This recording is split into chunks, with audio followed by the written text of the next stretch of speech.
Shri Gurudev Datta. Astrology से थक के लोग हमारे पास आते हैं, पूछते हैं गुरुदेव, भविष्य मालिका को समझाने वाले और उनकी बात को रखने वाले भी अलग अलग हैं। सबकी बात अलग अलग है। कोई 13 दिन के समय की बात कर रहे हैं, कोई 7 दिन अंधेरा की बात कर रहा है, और कोई ऐसा बोल रहा है कि ऐसा वक्त तो 2053 तक नहीं आ रहा है।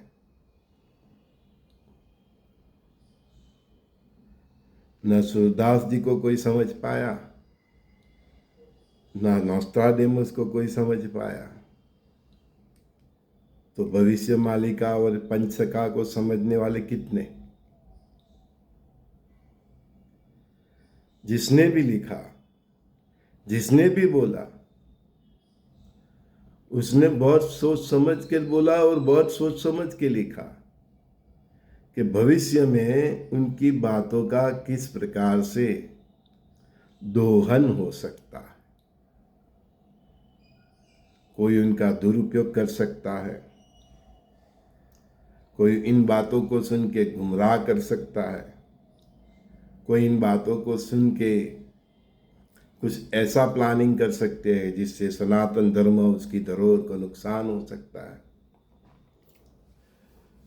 तो एक्चुअल में तो जो भी लिखा गया, जो सनातन धर्म के सच्चे साधक है,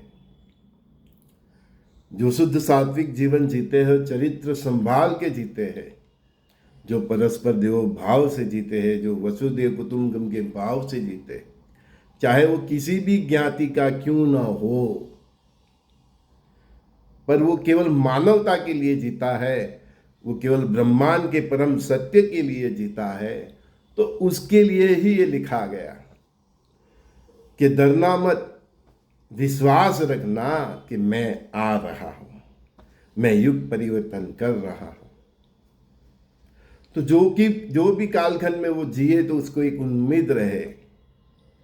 चाहे इस्लामिक आक्रांताओं ने कितने भी हमारे मंदिर तोड़े, कितनी भी बहनों के साथ गलत किया, कितने भी भाइयों के साथ गलत किया, चाहे वैसा ही अंग्रेजों ने किया, लेकिन उसके दिल के एक खुने में ये भरोसा था कि मेरे परमात्मा जरूर आएंगे और सब कुछ ठीक कर देंगे। इसीलिए तो कहीं ने इस राष्ट्र के लिए, इस धर्म के लिए, इस सनातन धर्म की धरोहर को मजबूताई देखने के लिए, उसकी रक्षा करने के लिए अपने प्राण तक की आहुति दे दी। तो जो भी लिखा गया इन्हीं हमारे सनातन धर्म के जो हीरो हीरोइन थे, इनके लिए लिखा गया कि जब आएगा बीसा मैं जरूर आऊँगा, जब आएगा बीसा न रहेगा ईसा और मूसा। तब तो ऐसे कई थे जिन्होंने ईसा का धर्म एक्सेप्ट नहीं किया था, तब ऐसे कई थे कि जिन्होंने मुसलमान का धर्म एक्सेप्ट नहीं किया था। ये लोग आए हमारे देश में और बाय हुक बाय कुक, और जब जब लोगों का धर्म परिवर्तन होता है, एक प्रभाव से होता है और एक डर से होता है। सनातन धर्म ने कभी डर से धर्म का फैलाव नहीं किया, उसने सदा इस विश्व को जागरूक करने की कोशिश की। जो डर से फैलाया धर्म वो एक ईसाई धर्म है, जो बहुत मीठी मीठी बात करते हैं, लेकिन उनके पेट में भी छुरी होती है, वो पीठ के पीछे घा करते हैं। और एक ऐसा भी धर्म है जो सामने से घा करते हैं कि मैं आ रहा हूँ तलवार लेके, नहीं माना तो सर उड़ा दूंगा। वो तो एक ही अब्राहम के 3 बच्चे हैं जो आपस में अभी तीनों लड़ रहे हैं। तो ये सब नियति की खूबसूरती है, तो उसने उसी टाइम लिख दिया था। वो सब नियति का खेल है। अब चाहे कुछ भी कर लो, यूरोप अभी कभी शांत होने नहीं जा रहा। यूरोप दिन ब दिन जलता ही रहेगा और पानी के मार से मरता ही रहेगा। यूरोप में सिविल वॉर होगा होगा होगा। उधर की मूल प्रजा और बाहर से आई हुई प्रजा के बीच भयंकर सिविल वॉर होगा और उसमें हम इंडियन बीच सैंडविच होंगे, जिसका प्रमाण आपने देखा अभी यूके में कि हमारी पंजाबी लड़की को उसने मार दिया, फ्लैट का दरवाज़ा तोड़ के मार दिया। आगे बहुत सारी ऐसी घटनाएं होनी है, पूरे परिवार को ख़त्म कर देंगे, क्योंकि वो कलर देख के चलते हैं। वो ये वेरिफिकेशन करने नहीं जा रहे हैं कि इंडियन है कि पाकिस्तानी है, बस ये सब समझ गया आप। तो आगे बहुत कुछ होगा, आगे मिडल ईस्ट भी इतना जलेगा, जितना जलेगा कि वापिस जो रण प्रदेश था वैसा ही जीवन हो जाएगा। परमात्मा सबको कुछ न कुछ देता है। उधर की प्रजा के पास कुछ नहीं था तो इनको पेट्रोल गैस दे दिया कि चलो तुम भी जियो, फरियाद मत करो कि मुझे ऐसे बंजर ज़मीन में मुझे जन्म दे दिया, मुझे तो कुछ चाहिए खाने पीने के लिए। तो इसको पेट्रोल और गैस दे दिया। तो शक्ति सामर्थ्य परमात्मा सबको देते हैं, लेकिन उसका किस प्रकार से उपयोग करते हैं उससे आगे की कहानी लिखी जाती है।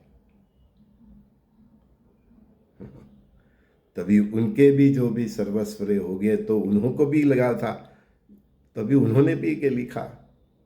और जो हमारे गुरुदेव, हमारे देश के जितने भी संतों अवधूतों हो गए, हमारे जितने राष्ट्रीय हीरो हो गए, परमात्मा के अवतारी पुरुष हो गए, उन्होंने जो कहा वही बात वो लोग भी कह रहे हैं।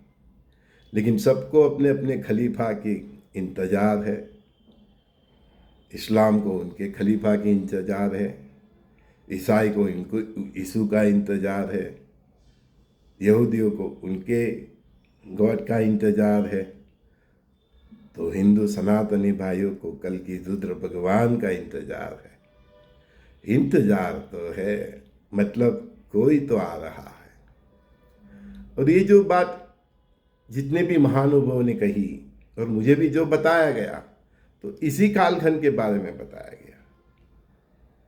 आगे के कालखंड तक तो कौन हम सब जिंदा रहने वाले थे, तो मुझे मेरे गुरु क्यों बताते, है ना। तो जो बात जब से हमने देखा विसा स्टार्ट हुआ दुनिया में, महाप्रलय की घटनाओं कोरोना से शुरू हो गई है। फिर 2020 से ही हमने दुनिया में कहीं पे शांति नहीं देखी। कोरोना चला 2 साल, 22 से रसिया यूक्रेन का चल रहा है जो अभी तक ख़त्म नहीं हुआ, 23 से ये मिडल ईस्ट चल रहा है, इजराइल, ईरान और ये सब हूती, हमास, हिजबुल्ला, जो अभी तक शांत नहीं हुआ। बाकी रहा तो उसमें अमेरिका भी खुद पड़ा है, वो भी बाहर नहीं निकल पड़ा है।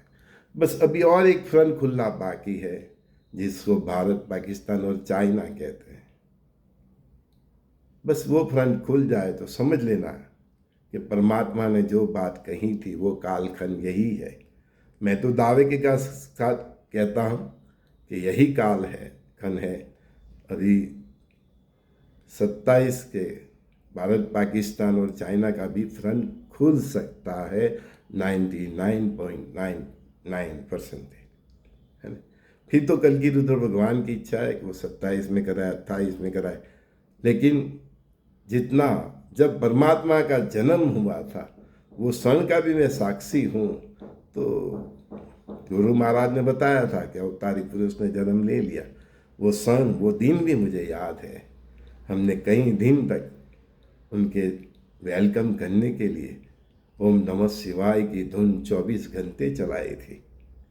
समझ में आया। तो वो तो आ गए हैं, अब कब क्या किधर कुछ करना वो उनकी बात है, उनके ऊपर देते हैं कि भारत, पाकिस्तान, चाइना का फ्रंट कब खोलते हैं। 2 फ्रंट तो उन्होंने खोल दिए हैं, चाहे कितना भी कर लो, कहीं पे भी कोई समाधान नहीं होना है। 29-30 तक कहीं पे कुछ नहीं रुकेगा, चलेगा, रुकेगा, चलेगा। बस ये जंग दुनिया में इस प्रकार चलती ही रहेगी। कई लोग पूछ रहे हैं कि वायरस फिर से आ सकता है, 27 में भी आ सकता है। ग्रहमाने से बने हैं दिसंबर से ही, तो 27 में भी कोरोना जैसी बीमारी आ सकती है, लेकिन सब कुछ आ सकता है, हो सकता है, होने वाला है, वो कल की रुद्र भगवान तय करेंगे। वो अपने अंगूठे से, पैरों के अंगूठे से बस यूँ प्रेशर कर दिया तो बात अटक जाती है, अंगूठा उठा लेते तो बात बढ़ जाती है। तो उनके ऊपरी होने का किसी की ताकत नहीं, हमारी भी नहीं। लेकिन जितना बोला है उस दिशा में ही ये दुनिया जा रही है। तो जो कालखंड की बात बताई गई है वो ये 2020 से 2032-33 का ही है। इसीलिए मैंने बोला कि 2032 से 33-36 फाइनल है।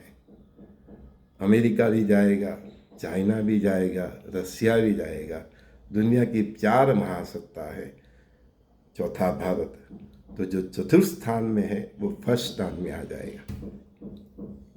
अभी आप दिमाग से सोचोगे तो इम्पॉसिबल है, दिल से सोचोगे जहाँ आपके कल की राम, कल की रुद्र भगवान बैठे हैं, अगर दिल से सोचोगे तो आपको जरूर विश्वास होगा कि भारत ही महासत्ता बनेगा। अभी ये दिल्ली में जंतर मंतर में बहुत कुछ चला, बहुत लोगों ने मुझे मैसेज किया, मैंने कोई उत्तर नहीं दिया। कैसे, क्यों? कि हमारे हिसाब से तो ये सब बहुत छोटी छोटी बातें हैं। छोटी छोटी बातों पे संवाद करना, विवाद करना मेरा स्वभाव नहीं है। कुछ बोल दे तो किसी को दुख हो जाता है, कोई प्रसन्न हो जाता है। तो इस वाद विवाद में हम पढ़ने नहीं चाहते। बस हमको भारत का भविष्य मालूम है, बस वही भविष्य का हम इंतजार कर रहे हैं। तब तक जो भी भारत देश में चलता रहे, बस उसको देखते रहो। हमने आपको बोला है रोड पे मत उतरना, रास्ते पे मत उतरना, किसी पराये धर्म के मंदिर, मस्जिद, गिरजाघर, चर्च, प्रार्थना स्थल को और सरकारी संपत्ति को नुकसान मत करना। तो आत्मदाह मत करना, सुसाइड मत करना, सब कुछ बोला है हमने। अगर आप करते हो तो आपका दुर्भाग्य, क्योंकि अगर आपने इंतजार किया तो आपके बहुत अच्छे दिन आने वाले हैं। बस इंतजार कीजिए, कोई आपकी भावनाओं से खेल ना जाए, इतना आप सब्र रखिए, सावध रहिए। क्योंकि न आगे बीजेपी है, न कांग्रेस है, न कॉकरोच है, न सीपीएम है। एक नई दुनिया है और उस नई दुनिया के नए शहंशाह है। कुछ लोग मुझे व्हाट्सएप पर भेजते हैं कि सब प्री प्लानिंग है, ये सब का 2030 तक, ये 32-33। देखो, ये सब जितनी भी प्रेडिक्शन है उसके रिगार्डिंग उनकी भी प्लानिंग है, लेकिन सबकी प्लानिंग कल की रुद्र भगवान फेल कर देंगे। सो आपको डरने की ज़रूरत ही नहीं है। ये जो लीला है पापियों और पाप का स्रोत खत्म करने की है। तो जो भी परमात्मा की लीला है, जो भी भविष्यवक्ताओं की वाणी है, उसमें से ये लोग ने सारांश लेके जो गेम बनाई है वो सभी गेम परमात्मा उल्टी कर देने वाले हैं। कंस को क्या मालूम था, है? उसको इतना ही मालूम था कि देवकी का संतान उसका काल बनेगा, तो वो एक एक बच्चे को मार रहा था, है ना? लेकिन जब 8वीं संतान को मारने गया तब वो आकाशवाणी हुई। बस ऐसे ही ये सब डिक्टेट और वो सब, उनको इतना ही मालूम है कि कल की रुद्र भगवान उनका खेल खत्म करने वाले, तो इसके लिए वो अपना सब खेल खेल रहे हैं। लेकिन बाजी तो अंतिम खेलने वाला कल की रुद्र भगवान ही जीतेगा। आपको सब्र रखना है, कब क्या करना है, ये घोर कलयुग है। शायद कंस और दुर्योधन थे तब भी इतने बदमाश नहीं थे, इतने बदमाश अभी दुनिया में, जिसको हम देवतेज भी कहते हैं। कहीं तो सेलिब्रिटी है, आप उनको बहुत प्यार करते हो लेकिन आपको नहीं मालूम। शायद वो आपके फिल्म हीरो भी हो सकते हैं, आपके गुरु भी हो सकते हैं, आपके राजकीय नेता भी हो सकते हैं। तो बहुत बहुत भयंकर खेल है, और इस भयंकर खेल के पत्ते कल की रुद्र भगवान खोल दे। क्या ये संभव है? सोचिए, बस सब्र रखिए, यही कालखंड में होना है। मैंने बोला ही है, 26 से 27 खराब, 27 से 28, 28 से 29, 29 से 30, 30 से 31, 31 से 32, फिर 32 से 35, 36 फाइनल। आपको ये फाइनल में जाना है। कैसे जाना है? शुद्ध सात्विक जीवन चरित्र संभाल के सखा भाव से, परस्पर देहो भाव से, वसुदेव कुटुंबकम के भाव से सभी दूसरे धर्म के मंदिर, मस्जिद, गिरजाघर, चर्च, प्रार्थना स्थल, आश्रम, देवस्थान, गुरुकुल, पराया धर्म की माता बहना भाइयों को नुकसान नहीं करना है। अगर ये पकड़ लिया और ये 3 बातें ध्यान रखी, शुद्ध सात्विक जीवन और चरित्र, आपका पासपोर्ट कन्फर्म है कि आप नवयुग के दर्शन करेंगे करेंगे करेंगे। बाकी सब ये वार्ताओं में मत पड़ो। ज्योतिषिया हमारे जैसे ऋषि मुनि और संतों की बात का सारांश लेके फिर उसमें ग्रहों का तर्का मार के सब बताते रहते हैं, है ना। लेकिन सच्चाई वो है जो कल की रुद्र भगवान कहीं पे भी बाहर लिख नहीं होने देंगे, क्योंकि इस युग में ऐसे बदमाश थे है कि शायद ऐसे बदमाश कृष्ण भगवान के वक्त महाभारत काल में भी कंस और दुर्योधन से भी बड़े खिलाड़ी इस जगत में अभी है। तो वो दिव्स तो को जो भी प्रेडिक्शन मालूम है उसके हिसाब से वो खेल खेलते हैं। वही खेल में उनको कैसे फंसाना, वो कल की रुद्र भगवान की चाल है। उसका समझना सामान्य इंसान और मेरे जैसे का भी बस का नहीं है। मैं क्यों अभिमान करूं कि मुझे सब समझ में आता है? समझे आप? हाँ, वो तो भगवान है, परमात्मा है। कभी उंगली यूँ कर दे तो गोवर्धन उठा लेते हैं, और कब अंगूठा मार दे तो द्वारका भी दुखवा देते हैं। उससे परे होने की किसी की ताकत नहीं। बस आप श्री कृष्ण वासुदेव नारायण कल की रुद्र भगवान के शरण में आ जाए, बाकी जो करना है उसको करें। हाँ, डेवलपमेंट का कुछ नहीं सोचना है। 2027 से 32 तक आपके पास अभी जो भी है, धन धान्य समृद्धि आरोग्य आयुष्य, आपका परिवार, आपने उसको भी बचा लिया तो भी आपका डेवलपमेंट है। नए बड़े बड़े धंधे की शुरुआत मत कीजिए, करोड़ों की लोन मत लीजिए। लोन लेते हो तो प्लान भी रखिए, है ना। आगे कोई भी बंदा लोन नहीं भर पाएगा, ऐसे दिन आने वाले हैं। इसलिए 6 महीने साल का अनाज रखिए, है, दवा दारू रखिए। भारत भी 1.5 साल तक का एक संघर्ष देखेगा जब भारत पाकिस्तान और चाइना का वॉर होगा। हमको ऐसा ही लगेगा कि हम हार गए, लेकिन हम कभी हारने वाले नहीं हैं। हम पाकिस्तान को भी हराएंगे, चीन को भी हराएंगे, और विश्व युद्ध हम ही जीतेंगे, हम ही महासत्ता बनेंगे। इतना तो कल की रुद्र भगवान ने हमें आश्वासन दिया है, सो मैं आपको देता हूँ। बाकी उसका क्या खेल है, कैसे करेंगे, वो उसको खेल उसका है, उसको खेलने देना। आप बस देखते रहिए, सात्विक जीवन जीते रहिए, भजन करते रहिए, काजू बादाम पिस्ता फल फ्रूट रोटी खाते रहिए। दाल रोटी खाओ, प्रभु के गुण गाओ, बस इससे ज़्यादा आपको सोचने की ज़रूरत नहीं है। उसका खेल है, उसको करने दो। संजय दस्ती का सभी दोस्तों को, भाइयों बहनों को बहुत बहुत प्यार। श्री गुरुदेव दत्त कृष्णम वंदे जगद्गुरु। एक बात मत भूलना, एक रहो, नेक रहो, सबके दिलों में रहो। श्री गुरुदेव दत्त।